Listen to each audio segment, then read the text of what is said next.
Vamos a abrir nuestras Biblias en la epístola de Santiago.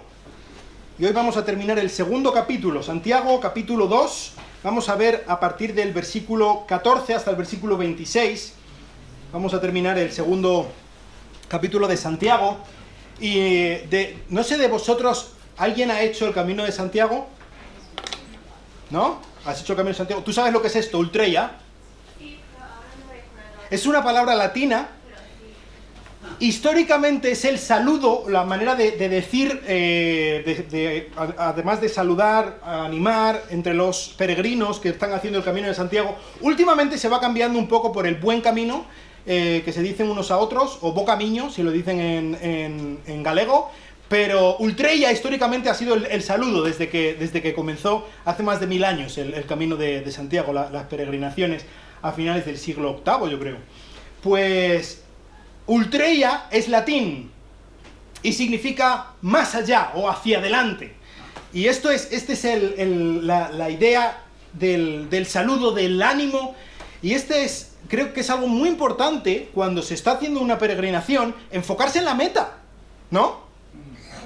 Cuando estás subiendo la cuesta, cuando es difícil, cuando no sabes, cuando está lloviendo, y en Galicia llueve un poco, y estás calado hasta los huesos, y te duelen los pies, y tienes que no puedes andar, te duelen las rodillas, y ayer por la noche roncaba el compañero de habitación, y no has podido dormir, y estás reventado, y no puedes más, y entonces, Ultreia, mira hacia adelante, más allá, hacia el final. Eso es lo importante del camino, y eso es un poco...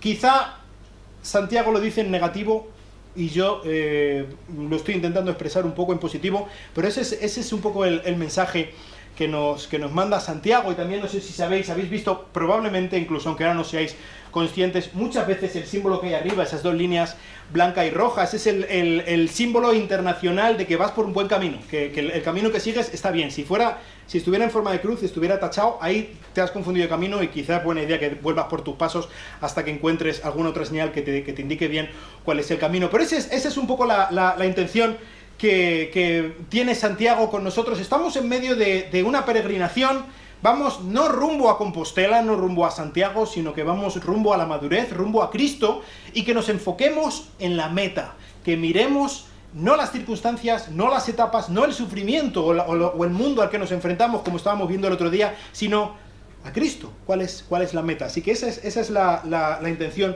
lo que vamos a tener hoy por delante. Pero vamos a leer a partir del versículo 14, capítulo 2 de la epístola de Santiago. Dice así: ¿de qué sirve, hermanos míos, si alguno dice que tiene fe, pero no tiene obras? ¿Acaso puede esa fe salvarlo? Si un hermano o una hermana no tienen ropa y carecen de sustento diario, y uno de vosotros les dice: id en paz, calentaos y saciaos, pero no les dais lo necesario para su cuerpo, ¿de qué sirve? Así también la fe por sí misma, si no tiene obras, está muerta. Pero alguno dirá: tú tienes fe, yo tengo obras. Muéstrame tu fe sin las obras, y yo te mostraré mi fe por mis obras. ¿Tú crees que Dios es uno? Haces bien. También los demonios creen y tiemblan. Pero ¿estás dispuesto a admitir, oh hombre vano, que la fe sin obras es estéril? ¿No fue justificado por las obras Abraham nuestro padre cuando ofreció a Isaac su hijo sobre el altar? Ya ves que la fe actuaba juntamente con sus obras, y como resultado de las obras, la fe fue perfeccionada. Y se ha cumplido la escritura que dice: y Abraham creyó a Dios y le fue contado por justicia. Y fue llamado amigo de Dios. Vosotros veis que el hombre es justificado por las obras y no solo por la fe. Y de la misma manera no fue la ramera Rahab también justificada por las obras cuando recibió a los mensajeros y los envió por otro camino. Porque así como el cuerpo sin el espíritu está muerto, así también la fe sin las obras está muerta. Vamos a orar. Señor, te ruego que en esta mañana tú hables por medio de mí, Señor. Te pido que tú nos impactes con tu palabra, que tú nos ayudes a mirar a Cristo, que tú nos ayudes a lo más importante, a tomar buenas decisiones en esta mañana. Y sobre todo te ruego, Señor, que tú ayudes, que tú estés actuando especialmente ahora mismo en cada una de las personas que está aquí y nunca ha puesto su confianza en Cristo. Que tú impactes su corazón, Señor, que tú hables y calles mi boca. Te lo pido en el nombre de Cristo. Amén. Pues lo que tenemos por delante aquí en este texto es básicamente una sola afirmación de Santiago. Santiago hace una afirmación y se pone a intentar demostrarla de diferentes maneras, con diferentes argumentos e incluso con diferentes ejemplos. ¿Y cuál es esta afirmación? Pues ya desde el principio, no es ningún misterio, no se anda por las ramas. Santiago dice, ¿de qué sirve, hermanos míos, si alguno dice que tiene fe, pero no tiene obras? ¿Pero no tiene obras? Y aquí está la pregunta. ¿Puede acaso esa fe salvarlo? ¿Qué es lo que dice Santiago? La fe sin obras no salva. Y quizás estéis un poco... Pero esto no es lo que yo he escuchado otras veces aquí en esta misma iglesia, ¿eh? Vamos a intentar explicar un poco qué es todo esto, porque la verdad que con este texto de Santiago nos metemos en un jardín, ¿vale? Pero vamos a intentar salir airosos de esto, vamos a intentar entender un poco qué es lo que está ocurriendo aquí. Santiago empieza con una pregunta en el versículo 14 y la vuelve a repetir en el versículo 16. ¿De qué sirve? ¿De qué sirve? ¿De qué sirve la fe si no hay obras? ¿De qué sirve? Específicamente de qué sirve va hacia la segunda pregunta al final de este versículo, como digo. ¿Esta fe puede salvarlo? Si la fe no va acompañada de obras, ese tipo de fe que no va acompañada de obras, ¿puede salvarlo? Y vamos a intentar definir un poco qué es lo que significa, sobre todo la palabra obras, en este versículo, ¿vale? Porque no es la primera vez que Santiago alude a esta palabra, entonces quizá nos puede ayudar un poco a entender a qué se está refiriendo específicamente Santiago cuando dice, si no hay obras de por medio, aquí no puede haber salvación. ¡Ay, ay, ay! ¿Cuáles son estas obras? Esta misma palabra, en el griego, la vemos también en el capítulo 1, versículo 4. ¿Os acordáis cuando decía Santiago, tened por sumo gozo cuando os veáis cercados, asediados por diversas pruebas? Dice el versículo 4, y que la paciencia tenga su perfecto resultado, para que seáis perfectos y completos, sin que os falte nada. Tenga su perfecto resultado. Ese resultado es obras. Es la misma palabra. ¿Qué son las obras, entonces? Las obras, según Santiago aquí, es el confiar en Dios en medio de las circunstancias difíciles. Cuando estábamos en la etapa número 1, el sufrimiento. ¿De qué manera se manifiestan las obras en medio del sufrimiento? Pues esta paciencia, este confiar en Dios en medio de las circunstancias, este poner la mirada en Cristo en vez de el mar embravecido que tenemos a nuestro alrededor. Pero hay otra vez que usa esta misma palabra. Lo tenemos en el versículo 25 del capítulo 1. Pero el que mira atentamente la ley perfecta, la ley de la libertad, y permanece en ella, no habiéndose vuelto un oidor olvidadizo, sino un hacedor eficaz. Un hacedor. Este hacedor es lo mismo, es la misma palabra. Es el que hace la obra. ¿De qué manera está hablando aquí que se manifiesta esta obra? Pues mirando la ley perfecta, la de la libertad, y obedeciéndola. La obediencia. Así que, ¿cuáles son las obras de las que está hablando Santiago? Confiar en Dios y obedecerle. Esto es lo que tenía Santiago en la cabeza. ¿Alguien sin esto puede salvarse? Bueno, pues Santiago intenta responder con una pregunta paralela. ¿De qué sirve esta fe? Bueno, ¿de qué sirve, dice el versículo 17?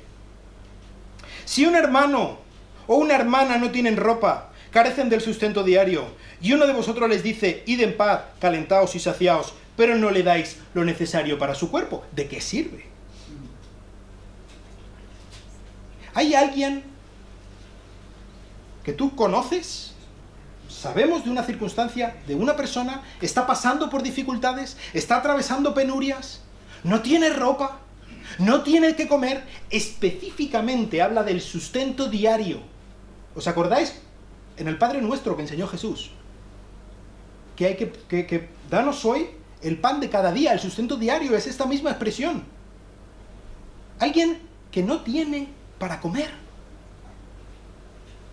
Y toda nuestra respuesta es: que Dios te bendiga, hermano. Reconociendo que sabemos cuál es su situación,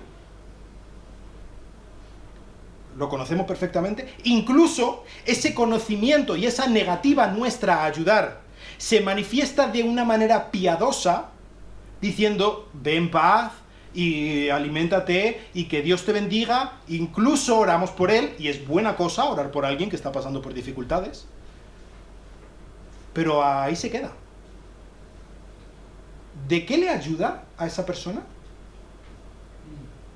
¿De qué le ayuda si yo estoy despilfarrando lo que tengo y soy consciente de una persona que está pasándolo mal? Soy consciente, incluso oro el pan nuestro de cada día, pero no me da la gana ayudarlo.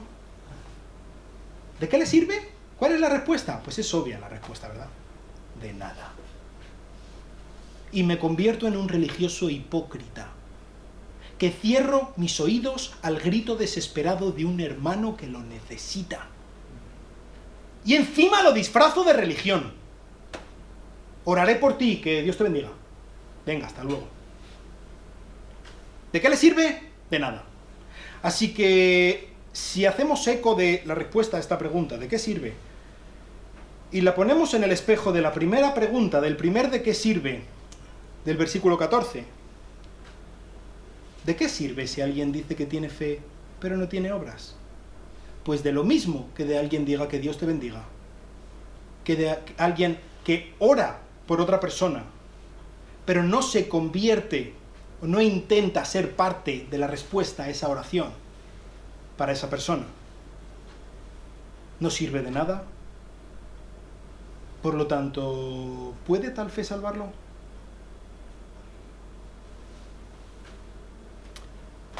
Creo que es obvio la respuesta en la mente de Santiago, ¿no? Pero vamos a seguir un poco más adelante, porque Santiago abunda un poco más en este razonamiento. Versículo 17 es un poco el resumen. Así también, la fe, por sí misma, si no tiene obras, está muerta.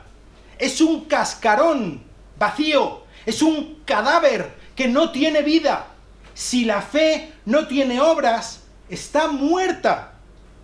Para Santiago hay una ecuación que es clarísima: fe más obras. De nuevo, ¿qué hablamos cuando decimos obras? Pues confianza en Dios y obediencia a su palabra. Así que la pregunta: ¿puede tal fe salvarlo? No. La salvación requiere de este tipo de fe. Este tipo de fe. Y no otro, porque cualquier otro tipo de fe que no contenga obras es un cascarón vacío, es un cadáver, está muerto.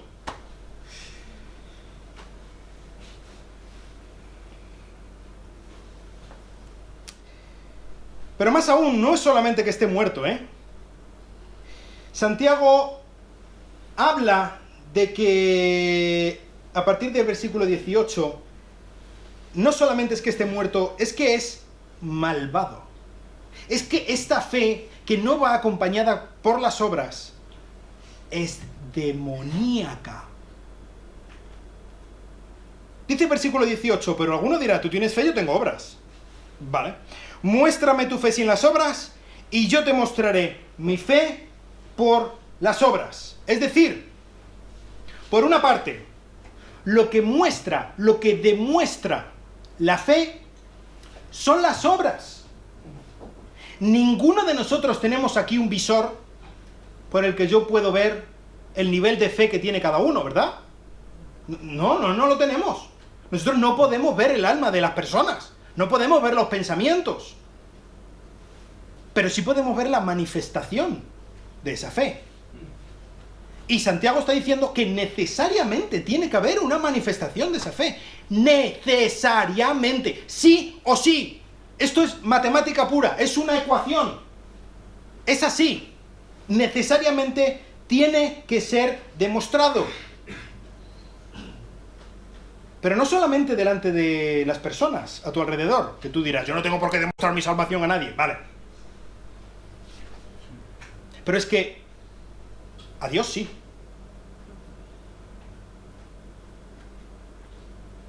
De hecho, más adelante Santiago está diciendo que Abraham demostró o justificó delante de Dios su fe por las obras. Entonces, básicamente, la idea es muy sencilla. Si no hay obras que demuestren que hay fe, es que no hay fe. No es que tengas que andar demostrando nada a nadie. Es que si tú no ves que haya obras en tu vida, si tú no ves transformación en tu vida, no hay fe salvífica. No has sido salvo. ¿Entiendes? Esto es así, a las claras, lo que está diciendo Santiago.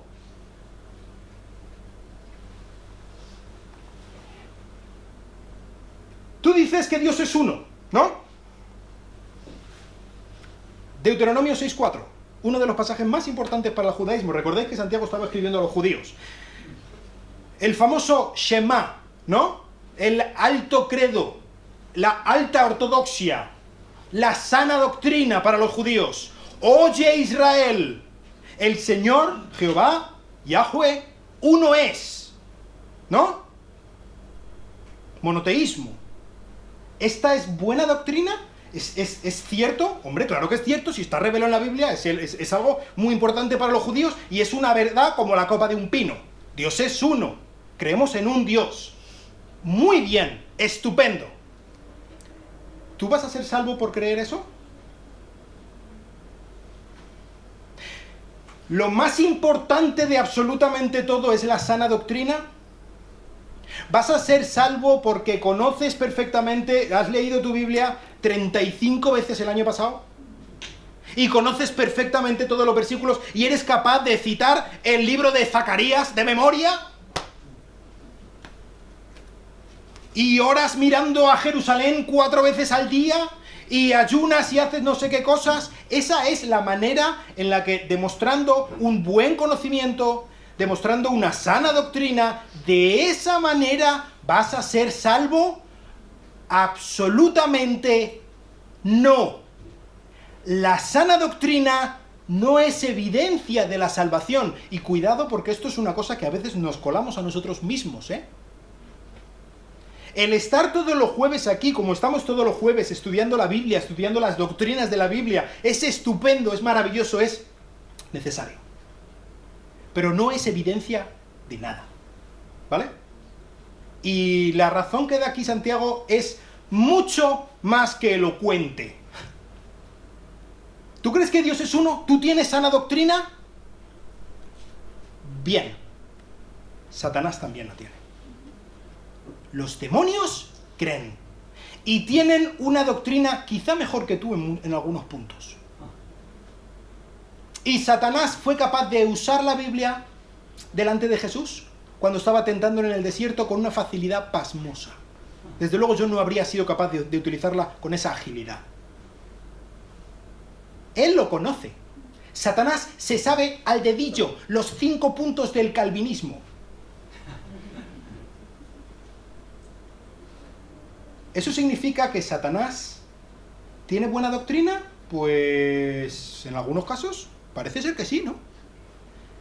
Por lo tanto, ¿Satanás es salvo? Amigo mío. El lago de fuego y azufre, según palabras de Jesús, fue preparado para el demonio y sus ángeles. La doctrina no salva a nadie.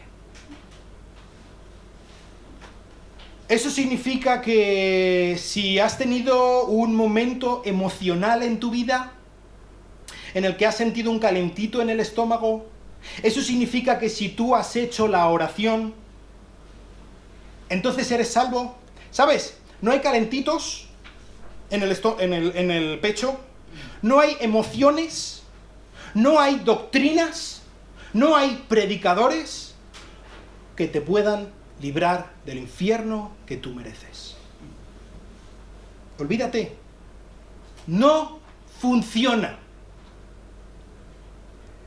Satanás tiene buena doctrina y tiembla. Y aún así es perfectamente consciente de que hay un Dios, sí, un Dios, santo, puro, inalcanzable, que no va a tener por inocente al culpable. Hay un Dios ante el que tendrá que dar cuenta. Hay un Dios que le va a enviar al lago de fuego y azufre que ha preparado para él y para sus compinches.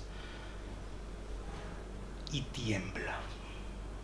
Específicamente cuando habla que tiembla es como unos espasmos incontrolables. Está con pavor puro de que llegue ese día, sabiendo que su tiempo se acaba. Está como un león rugiente, buscando a quien devorar.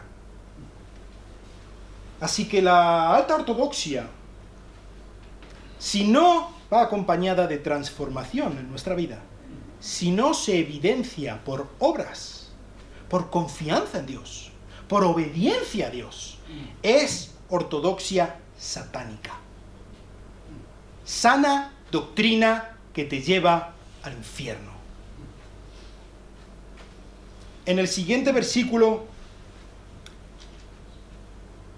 20, dice que la fe sin obras es estéril, no tiene fruto, no da a luz, no trae nada bueno. Es satánica, pero es que, además, no solamente es que te lleve al infierno si tú tienes esta fe, o esta no fe, sino que, además, te puede dar la falsa sensación de seguridad, de que estás bien cuando no lo estás. Y es por esto que Santiago como que agarra a sus lectores y les zarandea de esta manera. Despertad, por favor, despertad. Porque quizá pensáis que vais por el buen camino, cuando en realidad estáis yendo derechos al precipicio. Y pensáis que vuestra doctrina os va a salvar. Y pensáis que vuestras emociones os van a salvar. ¿Pero puede esa fe salvarte? ¡No! No puede salvarte. ¡Despierta! ¡Despierta! No funciona esta fe. Y Santiago, por si aún no lo ha dejado lo suficientemente claro, nos da 3 ejemplos. A partir de ahora, 2 ejemplos históricos y un ejemplo teológico. Y empieza por el gran ejemplo. El ejemplo de Abraham, ¿no? ¿No fue justificado, versículo 21, por las obras Abraham, nuestro padre, cuando ofreció a Isaac, su hijo, sobre el altar? Según Santiago, fue la obra. ¿Qué es esa obra? Pues fíjate, Dios había prometido a Abraham que por medio de su hijo Isaac iba a venir toda la bendición. En su descendencia serían benditas todas las familias de la tierra, junto con un montón más de promesas que Dios le dio, que se cumplirían por medio de Isaac. Y ahora Dios le dice, mata a tu hijo Isaac. ¿Y qué hizo Abraham? No entendía la situación, pero él confió en Dios y él obedeció a Dios. Eso es lo que hizo. Obras como la copa de un pino. ¿Verdad? Obras. Él manifestó su fe por sus obras. ¿Verdad?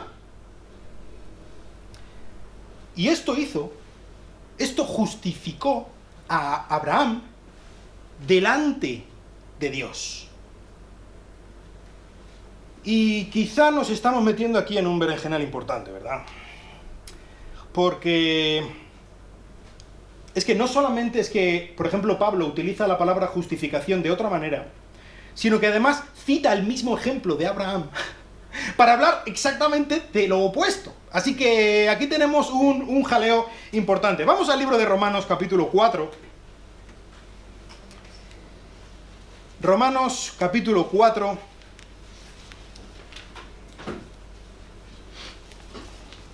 A partir del versículo 2, Romanos 4, 2, dice, porque si Abraham fue justificado por las obras, tiene de qué jactarse, pero no para con Dios. Porque ¿qué dice la Escritura? Y creyó Abraham a Dios, y le fue contado por justicia.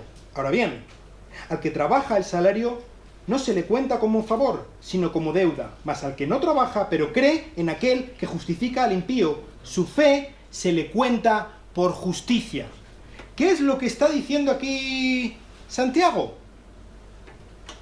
Pues, Pablo, pues algo muy diferente a lo que está diciendo Santiago, ¿no? Sola fe, solamente confiar en Cristo. De hecho, si se añade algo, se cuenta como salario y no como gracia, no como regalo, ¿no? Es lo que está diciendo. Y por lo tanto, Abraham confió en Dios. Él creyó a Dios y esta confianza en Dios le fue contada por justicia. Justificación para Pablo. Y ya la hemos liado, ¿no? Hay otros pasajes también que más o menos defienden la misma idea Pablo. Entonces, ¿qué hacemos con esto? Voy a intentar ponerlo en su contexto general, ¿vale? Creo que Santiago habla de una cosa y Pablo habla de otra cosa. ¿Los dos usan la palabra justificación? Sí, los dos usan la palabra justificación y de hecho nos complica un poco la historia que nosotros, teológicamente, en nuestro lenguaje teológico, hemos tomado la definición de Pablo de justificación, por lo tanto, interpretamos torticeramente lo que dice Santiago, ¿vale? Pero vamos a intentar ponerlo en su contexto. Aquí hemos juntado las dos cosas, lo que dice Pablo y lo que dice Santiago, ¿vale? ¿Qué es lo que dice Pablo? Pablo habla del principio de la salvación. Pablo habla de obstetricia. ¿Sabéis lo que es la obstetricia? La rama de la medicina que trata con el inicio de la vida, ¿no? El nacimiento y todo lo que lo rodea.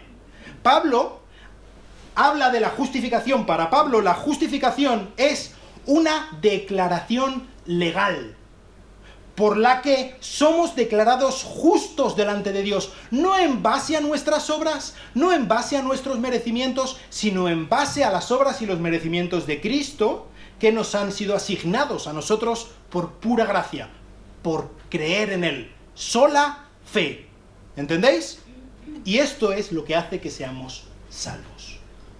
En un principio, al inicio de la salvación, en el mismo día en el que decidimos confiar en Cristo como nuestro Salvador, hemos sido justificados, según Pablo, es decir, declarados justos por los méritos de Cristo. ¿Entendéis?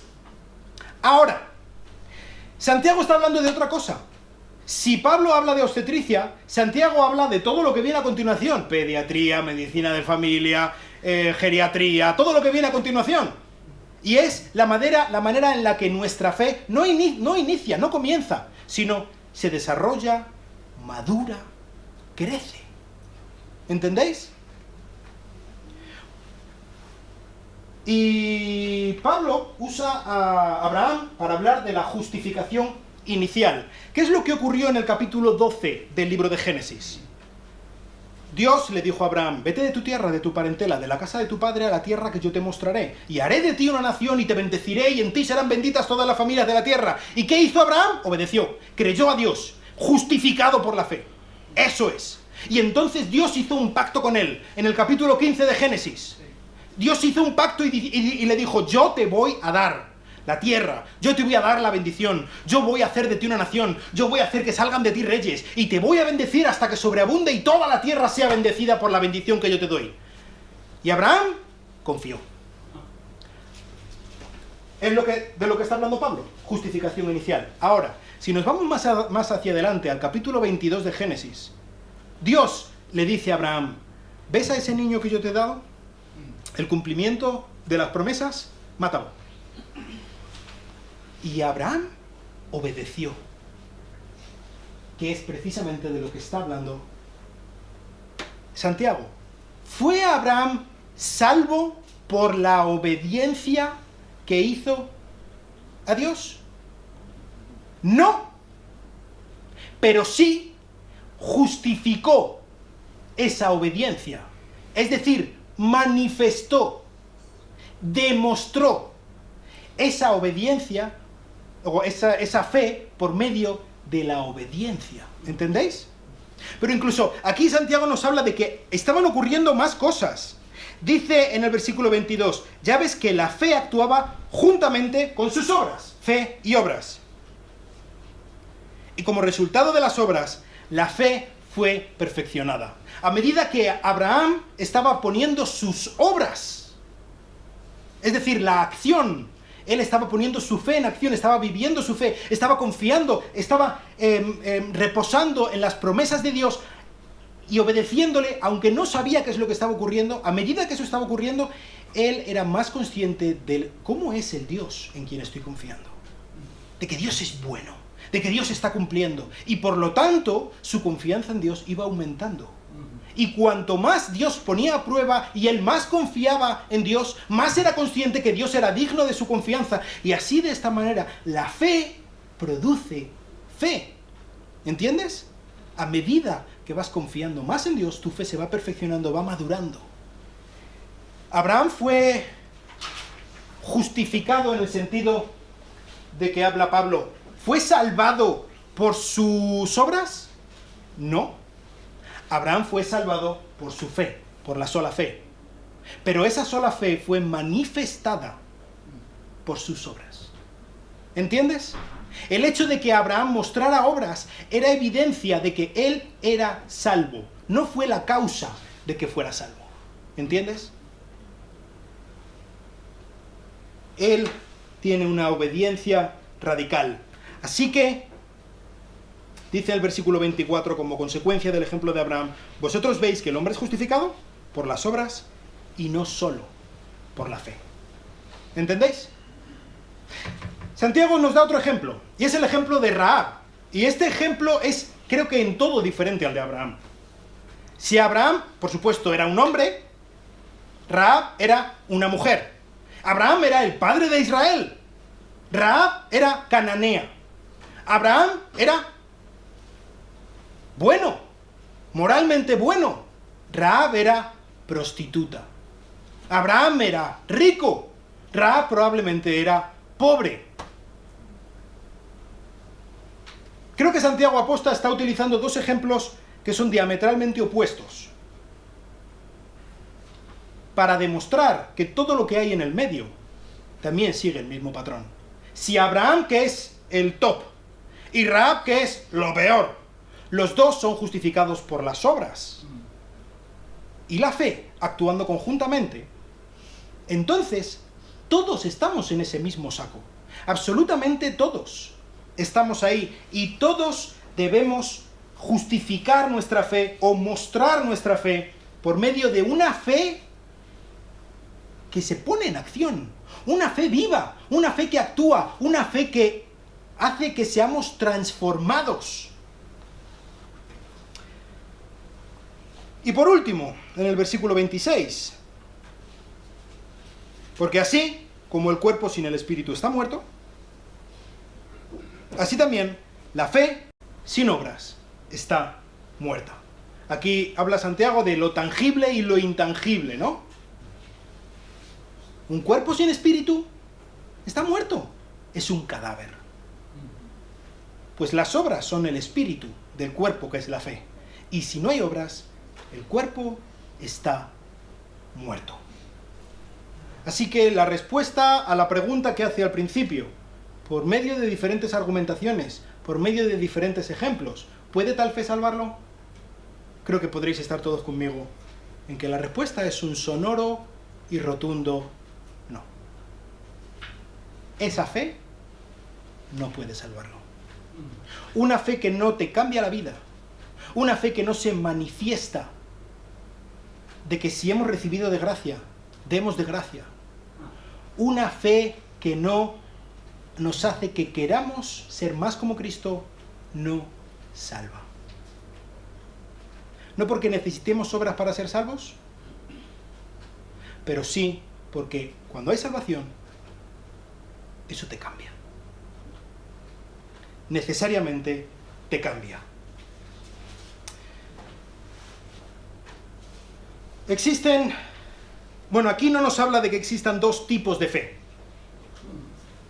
No es que haya una fe nominal y una fe madura. Hay una fe y una no fe. Esto no va de que el pastor y los misioneros tengan que hacer determinadas cosas y los demás venir a la iglesia. Eso no es lo que ocurre aquí, ¿verdad? Todas y cada una de las personas deberían poder poner el dedo en cosas en las que han sido cambiados. Cosas que necesitaban mejorar y han mejorado. ¿Por qué? Porque son muy buenas personas. Porque han podido ganar a su propio yo y han podido salir adelante Pues no, porque el Espíritu Santo está actuando en nuestras vidas. ¿Sabes? Pablo también habla de este proceso. Y él dice, por ejemplo, que el que comenzó en nosotros la buena obra va a continuar hasta el día de Jesucristo, ¿verdad? Es Dios el mismo. Él está metido en el negocio de que seamos más como Cristo. Y si Él te ha justificado por los méritos de su Hijo y para su propia gloria, Él no te va a dejar así. Él te va a cambiar. Y si no ves que salen hojas de debajo del suelo, si no ves que salen tallos y si no ves que salen frutos, quizá deberías plantearte si no será que tengas una fe muerta, vacía. El gran peligro que tiene esta fe muerta es que te haga sentir una sensación de seguridad falsa. Y es por esto que Santiago se lo toma tan en serio, y es por esto que deberíamos nosotros también tomárnoslo más en serio. Entonces, ¿qué es lo que debemos hacer? Deberíamos entonces intentar hacer más cosas, ayudar a más gente, vender todo lo que tenemos para dárselo a los pobres y sacrificarnos lo más posible para de esa manera demostrar que tenemos la fe que salva. ¡No! Eso no es lo que tenemos que hacer. Lo que tenemos que hacer es ultreia, mirar más allá. Lo que tenemos que hacer es mirar a la meta. Lo que tenemos que hacer es mirar a Cristo. Nosotros no somos capaces de producir las obras de las que está hablando ahí Santiago. Esas son obras que vienen como consecuencia después de nuestra salvación, no por nuestras obras o nuestro esfuerzo, nuestro mérito, no. Es por la obra del Espíritu Santo en nuestros corazones. Es porque nosotros estamos permitiendo al Espíritu Santo actuar dentro de nosotros, ¿entiendes? Así que si tú no ves estas obras en tu vida, si tú no ves que tu vida esté cambiando, si tú ves que eres exactamente igual que antes, ¿qué deberías hacer? Acudir a Cristo. Acudir al principio del camino. Así que la pregunta es muy sencilla. ¿Alguna vez, de verdad, a ciencia cierta, has tomado la decisión de confiar en Jesucristo para tu salvación? ¿Alguna vez has dejado de lado las excusas, los argumentos, y has acudido donde Jesús y le has dicho, Señor, sálvame, porque yo por mí mismo no te merezco, y es que voy directo al infierno preparado para el demonio y sus ángeles? ¿Alguna vez has sido consciente de la gravedad de tu pecado? ¿Alguna vez has acudido al único que puede librar tu alma del abismo?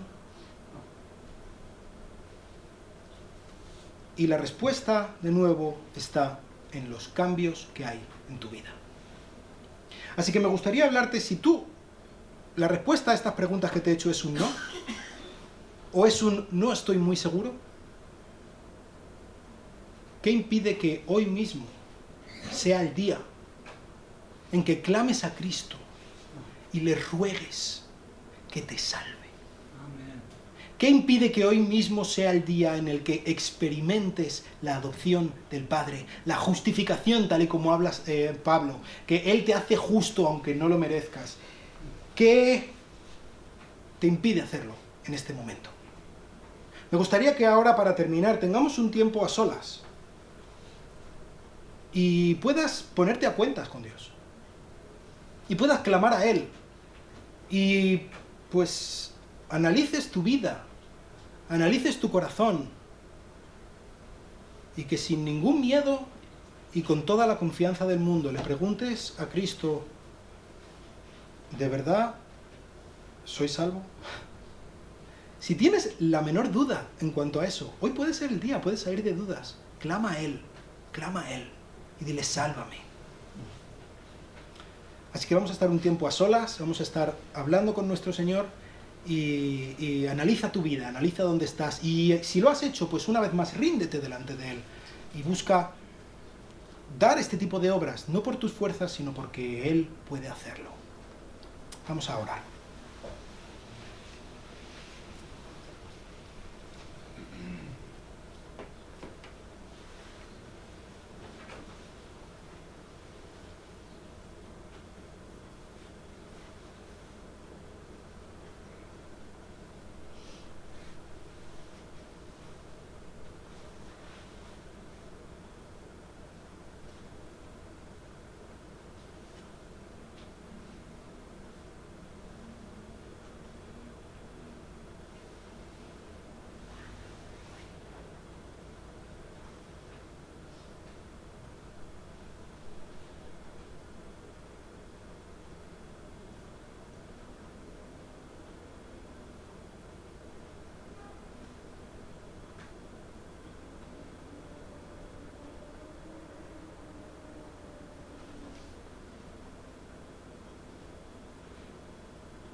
Señor, queremos en esta mañana pedirte perdón, porque no somos dignos. Queremos pedirte perdón porque no somos como deberíamos ser. Incluso después de que tú hayas enviado a tu Hijo Jesucristo por nosotros, incluso después de haber sido salvos, seguimos luchando con nuestro pecado. Señor, perdónanos, ayúdanos a entender la gravedad de nuestro pecado, ayúdanos a poner en acción nuestra fe y que esto haga que nuestra fe crezca al conocerte cada día más, Dios. Ayúdanos a querer ser cada día más como Cristo. Ayúdanos a que podamos mirar atrás nuestra vida y decir, pues mira, no soy como debería ser, pero gracias a ti ya no soy el que era. Tú eres un buen Dios. Eres un Dios que merece la pena ser seguido, ser obedecido. Eres un buen Señor. Eres un buen Rey. Ayúdanos a seguirte alegremente, Dios. Ayúdanos a enfrentar lo desconocido y lo difícil mirando a la meta. Y te quiero rogar especialmente por cada una de las personas que está aquí y nunca ha puesto su confianza en Cristo. Te quiero rogar que por medio de tu Espíritu Santo tú les hagas caer de rodillas, Señor. Que tú les hagas derribar sus muros y sus fortalezas, los dejes en paz que se dejen en paz de excusas y de argumentos, Señor. Y que clamen a Jesucristo, que es la única fuente de salvación. Que clamen a Jesucristo, que es el único bien que tenemos, Señor. Te quiero rogar que cada una de las personas que está aquí nunca ha puesto su confianza en Cristo, no salga por esa puerta sin hacerlo, Dios. Y pues cambia nuestra vida, Señor. Te necesitamos. Gracias por habernos justificado al principio cuando confiamos en ti, Señor. Y te pido que tú nos ayudes a seguir justificándonos, Señor, por medio de nuestra obediencia a ti, Señor. Que todo el mundo a nuestro alrededor pueda ver que nosotros hemos cambiado, no porque seamos fuertes, buenos, santos, importantes, sino porque tu Hijo Jesucristo lo merece, porque tu Hijo Jesucristo lo ha hecho y porque tu Espíritu Santo lo sigue haciendo dentro de nosotros, Dios. Te pido por mis hermanos, te pido por mí, ayúdanos a ser la iglesia que tú quieres que seamos, Señor. Ayúdanos a ser una iglesia no de doctrina vacía, no de emoción sin sentido, sino de fe y obras. De fe y obras como tú quieres, porque tú lo mereces, porque tú lo haces en nosotros. Te lo pido en el precioso, glorioso, santo y bendito nombre de nuestro Señor Jesucristo. Amén. Amén. Que Dios os bendiga.